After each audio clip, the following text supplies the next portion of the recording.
અમીરગઢના વેરા ગામનું health wellness centre જર્જરિત બનતા લોકોને હાલાકી।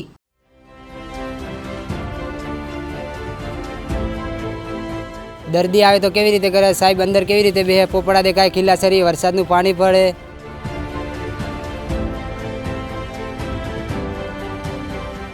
પડવા જેવું છે, કોઈકને લાગે જવાબદારી કોની રહે? સરકારની રહે।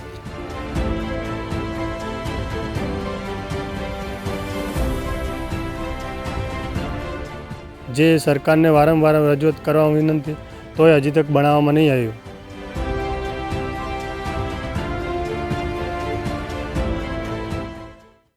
સરકાર દ્વારા આરોગ્યને લઈને અનેક સુવિધાઓ ઉપલબ્ધ કરાવવામાં આવતી હોય છે, ત્યારે લોકોના આરોગ્યને લઈને દૂર જવું ન પડે તે માટે અંતરિયાળ વિસ્તારના ગામડાઓમાં પણ હેલ્થ વેલનેસ સેન્ટર ખોલવામાં આવ્યા છે। અમીરગઢના 3000ની વસ્તી ધરાવતા વેરા ગામે આવેલું આ કોઈ ખંડેર બંધ મકાન નથી, પરંતુ હેલ્થ સેન્ટર તો ચાલી રહ્યું છે, એ પણ કોમ્યુનિટી હોલમાં ચલાવવામાં આવી રહ્યું છે। કારણ કે વેરા ગામે આરોગ્ય વિભાગ દ્વારા લોકોને પ્રાથમિક સારવાર મળે તે માટે હેલ્થ વેલનેસ સેન્ટર તો આપી દીધું, પરંતુ હેલ્થ સેન્ટર માટે ઘણા વર્ષો બાદ પણ બિલ્ડિંગ બનાવવામાં આવ્યું નથી। કોમ્યુનિટી હોલ હાલ જર્જરિત હાલતમાં છે, જ્યાં હોલની અંદર પોપડા ખરી રહ્યા છે અને ખીલાસરી બહાર નીકળી ગઈ છે। ઘોરણા કાંતિભાઈ હરિભાઈ, ગામ વેરા। અમારી સમસ્યા એવી છે કે વેરા ગામમાં પીએચટી સેન્ટર છે, એની આજ સુધી કોઈ સુવિધા નહીં, વર્ષો જૂનું છે, આજ સુધી કોઈ જોયું નહીં સરકારશ્રીએ। કોઈ નહીં લાઇટ, નહીં પંખા, નહીં કોઈ સુવિધા।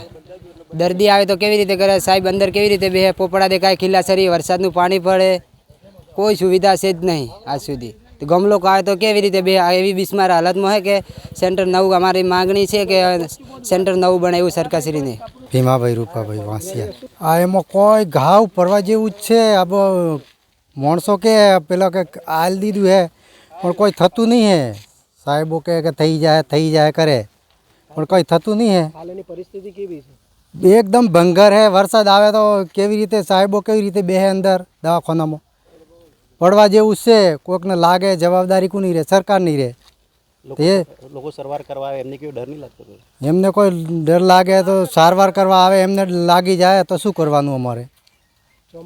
ચોમાસામાં એકદમ ભંગર હે, પાણી ટપકે છે, એનું શું કરવાનું હવે?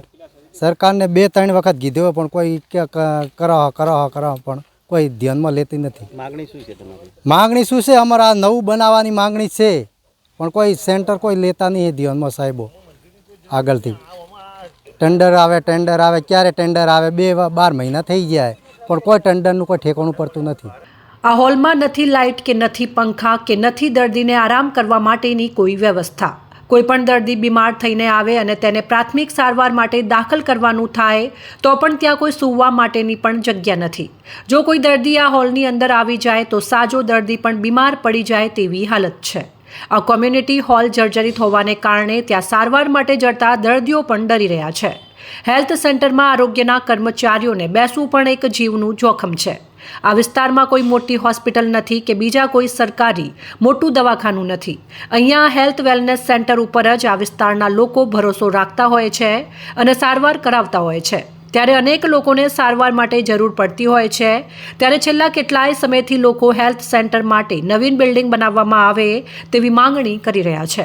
દર્દીઓને બહુ મુશ્કેલી પડે છે। જે દર્દીઓ આવે છે અહીંયા અંદર જેવું બેસવા જેવું પણ નહીં।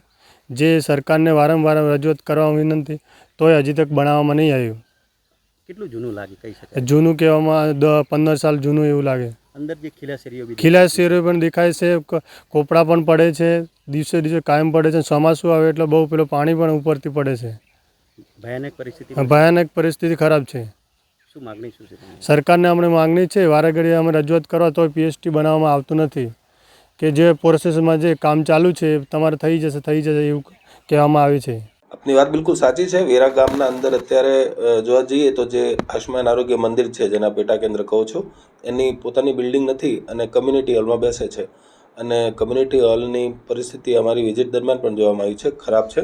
એટલે એના માટે અમારે ભાડાનું મકાન જોઈએ, તેની પણ વ્યવસ્થા ત્યાં થઈ શકતી નથી કે બધા કાચા મકાનો છે। એટલે એના માટે પીઆઈને પણ અમારે વાત કરેલી છે। આ જમીન મળી ગઈ છે અને તમામ પ્રકારની જે આરોગ્ય ખાતાની ફોર્માલિટીઝ હોય છે આ પૂરી થઈ ગઈ છે અને આ ટેન્ડરિંગ પ્રોસેસ ઉપર છે। એટલે અમે ફરીથી પ્રયત્ન આ કરશું કે ઝડપી એનું કામ થાય અને તાત્કાલિક ત્યાં આયુષ્માન આરોગ્ય મંદિરની નવી બિલ્ડિંગ બની જાય તો લોકોને સુવિધા મળે તેવું છે.